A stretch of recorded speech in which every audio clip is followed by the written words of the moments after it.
In this video, we're going to work on variable equations.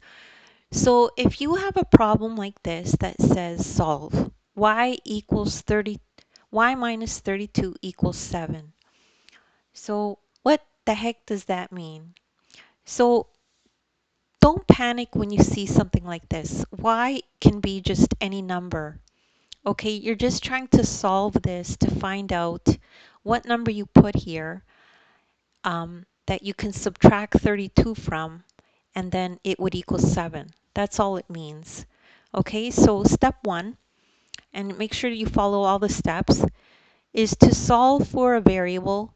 Use inverse operations to undo the operations in the equation.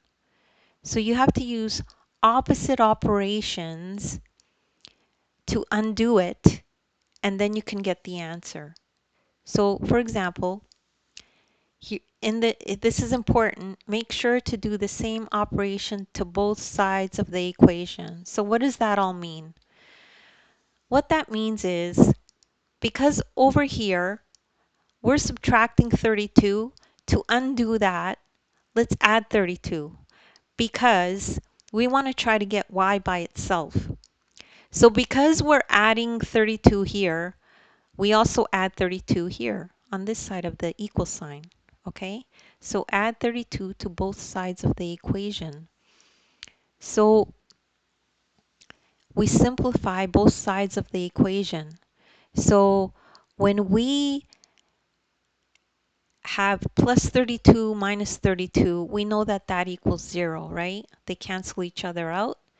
Then you add 7 plus 32, it equals 39. Then the final step is you put 39 in for y, or substitute. So when you work on variable equations, you're going to hear this term substitute a lot, okay? So you put 39 in for y and see if it works. So what you're going to do is put this 39 in here. So get rid of the y, put 39 minus 32 equals 7, and see if that works.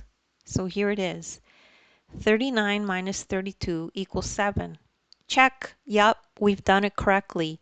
So we know that the answer for y is 39. So don't worry if you don't understand this right away. You just probably need a little bit more practice. Um, Maybe look at this video again. You're probably one explanation away from understanding it. Also, in the description, I have links to other videos of mine that are like this one if you need more practice. And I also have an ebook you could download and follow along. It might make it easier for you.